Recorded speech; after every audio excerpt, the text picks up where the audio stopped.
¿No sabéis que sois templo de Dios y que el Espíritu de Dios habita en vosotros? Queridos hermanos y hermanas, con estas palabras que hemos escuchado en la segunda lectura, San Pablo recuerda a los hermanos de la comunidad de Corinto que son algo sagrado para el Señor, consagrados por el poder del Espíritu. Y después de hablar de sí mismo como un arquitecto que ha edificado la comunidad con sólidos cimientos, el apóstol ofrece un criterio con el que medir la vida cristiana, un parámetro para verificar cuánto ha crecido la gracia que en el bautismo se sembró en nosotros, el ser templo del Espíritu de Dios. La conciencia de ser templo espiritual de la presencia de Dios no puede dejarnos indiferentes. Ella nos estimula a dar frutos de buenas obras, cumpliendo así nuestros compromisos bautismales. Esta conciencia ha marcado toda la existencia de una hija de esta tierra, la beata María Emilia Riquelme Zayas, fundadora de las misioneras del Santísimo Sacramento y de María Inmaculada. Hoy recibe el reconocimiento de sus virtudes y de su santidad de vida, porque en ella veneramos a una cristiana ejemplar, un alma de Dios, separada de todo lo mundano. Nos encontramos frente a una mujer de gran fervor religioso, cuya existencia se centró en el Señor, a quien ella reservó el primer lugar. Todo esto fue posible gracias a su fe profunda y viva en el misterio de Dios, que fue la luz que la iluminó hasta el final. Era una fe manifestada concretamente en la total obediencia al Padre y en el carisma de oración y meditación. La oración era su alimento, asegura un testigo. Aunque estuviera inmersa en tantas ocupaciones como fundadora, estas no le impidieron cultivar una intensa vida interior y alimentar constantemente un amor sin límites por el Señor.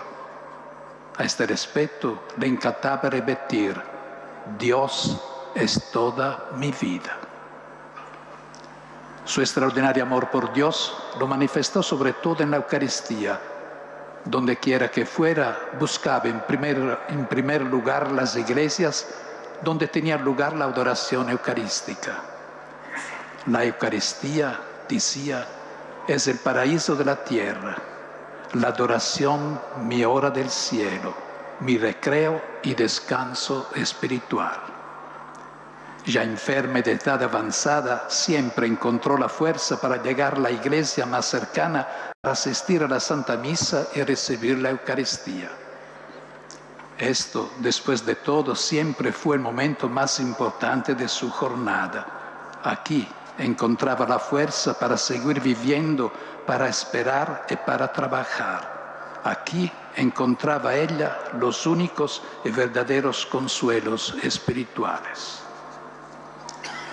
De la nueva beata llama la atención sobre todo esta pasión eucarística, vivida personalmente con constancia y transmitida a sus hermanas.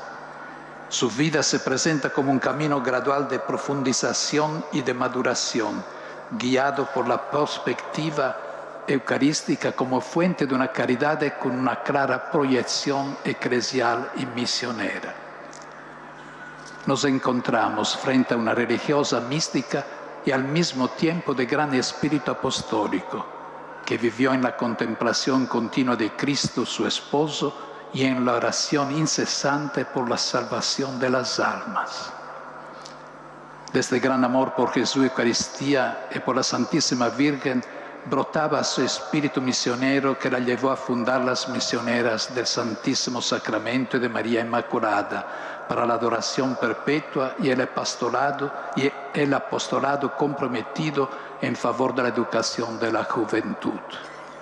Y así, Granada se convirtió en el corazón de la misión de un grupo de mujeres intrépidas que adoraban al Santísimo Sacramento día y noche para pedir la gracia de poder educar a las niñas más pobres y poder ir por el mundo para anunciar el Evangelio. La experiencia de la Madre María Emilia recuerda la actitud de dos mujeres del Evangelio, Marta y María, que se acercan a Jesús de una manera diversa pero complementaria. Marta es el modelo de la gozosa acogida y de la acción generosa, preocupada por preparar todo bien, eliminando lo que impediría alegrarnos por la visita de Jesús. María, en cambio, es la imagen de estar a los pies de Jesús para escuchar su palabra y contemplarlo mientras nos revela el significado más profundo de la realidad. Nuestra beata supo conjugar admirablemente estas dos actitudes, atribuyéndoles el justo valor. Nos muestra un programa de vida cristiana que será fructífero si sabemos vivir inseparablemente el servicio acogedor a los demás y la escucha orante de las palabras del Divino Maestro.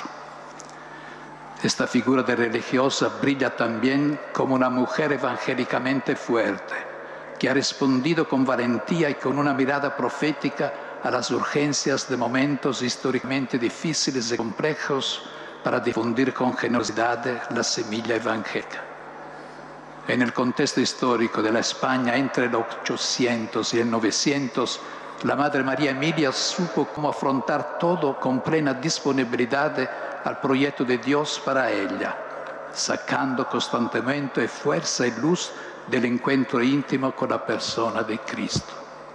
Así, el amor divino que obtenía de la oración lo transmitía a los demás a manos llenas, como medicina que sana las heridas del cuerpo y del espíritu. Su testimonio puede ser un estímulo y un aliento precioso para la Iglesia, llamada también hoy a responder a la necesidad de esperanza que caracteriza nuestro mundo, encerrado en sí mismo y desprovisto de ideales apasionantes. El profundo amor por el Señor se reflejaba en su amor por el prójimo, especialmente por el pobre, el enfermo y el abandonado. Nunca descuidó el ejercicio constante de la caridad hacia los necesitados y la ofrenda del sacrificio de la oración por la salvación de las almas. De hecho, su caridad evangélica se extendió a todo tipo de necesitados en el cuerpo y en el espíritu, hacia cualquier expresión de indicencia. La virtud de la caridad hacia Dios y hacia el próximo también sabía inculcarla constantemente en los demás, especialmente en sus hermanas, con el ejemplo vivo, con la palabra, con sus cartas. Respecto a sus hermanas, ella era una madre solícita y vigilante, preocupada por su formación humana y espiritual. Uno de los rasgos característicos de su espiritualidad era la humildad. No presumía de su ascendencia aristocrática ni de sus dotes humanas. Por el contrario, siempre se consideraba la última, la más pequeña de todos, la más pecadora ante Dios. No solo hallaba de sí mismo de una manera humilde, sino que también aceptaba con la misma actitud las humillaciones que muchas veces le infligieron otras personas, especialmente cuando comenzó el proceso de fundación del instituto. Su humildad siempre estuvo acompañada de dulzura y amabilidad, pero también de energía en la defensa de los derechos de sus hijas ante ciertas intrusiones injustas en la vida de la congregación. Esta actitud estaba determinada por el profundo sentido de justicia de la Madre María Emilia, que se manifestaba tanto en el respeto que tenía por los derechos de los demás como en la forma de gobernar el instituto que fundó. Amaba la verdad y siempre luchó por ella. Era una persona de carácter decisivo, como dicen los testigos. Antes de las dificultades, las incomprensiones y las hostilidades, La esperanza era su único apoyo que la orientaba cada vez más hacia Dios y la mantenía en una habitual tranquilidad de espíritu. Le gustaba decir: acepta la cruz que Dios te envía, no busques otras, esa es de oro para ti. A los pocos años de la fundación tuvo que afrontar todo tipo de pruebas, muertes inesperadas de queridas monjas y sobre todo difamaciones indescriptibles que pretendían hundir la obra de Dios.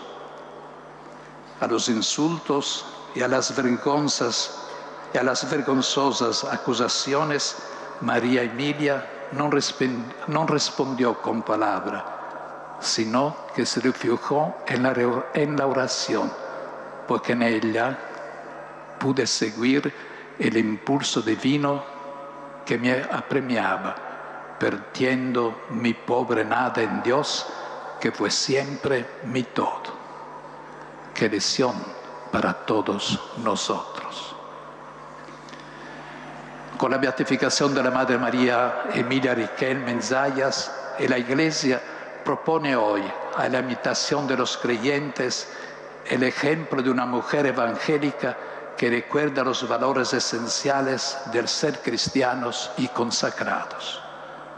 El amor tenaz y exclusivo por Cristo y por su Evangelio, la opción preferencial por los más pobres de la tierra, la oración como fecunda raíz oculta de nuestro trabajo, el optimismo de la esperanza, el sentido de la justicia, la alegría y la confianza que siempre deberían acompañar nuestro testimonio cristiano.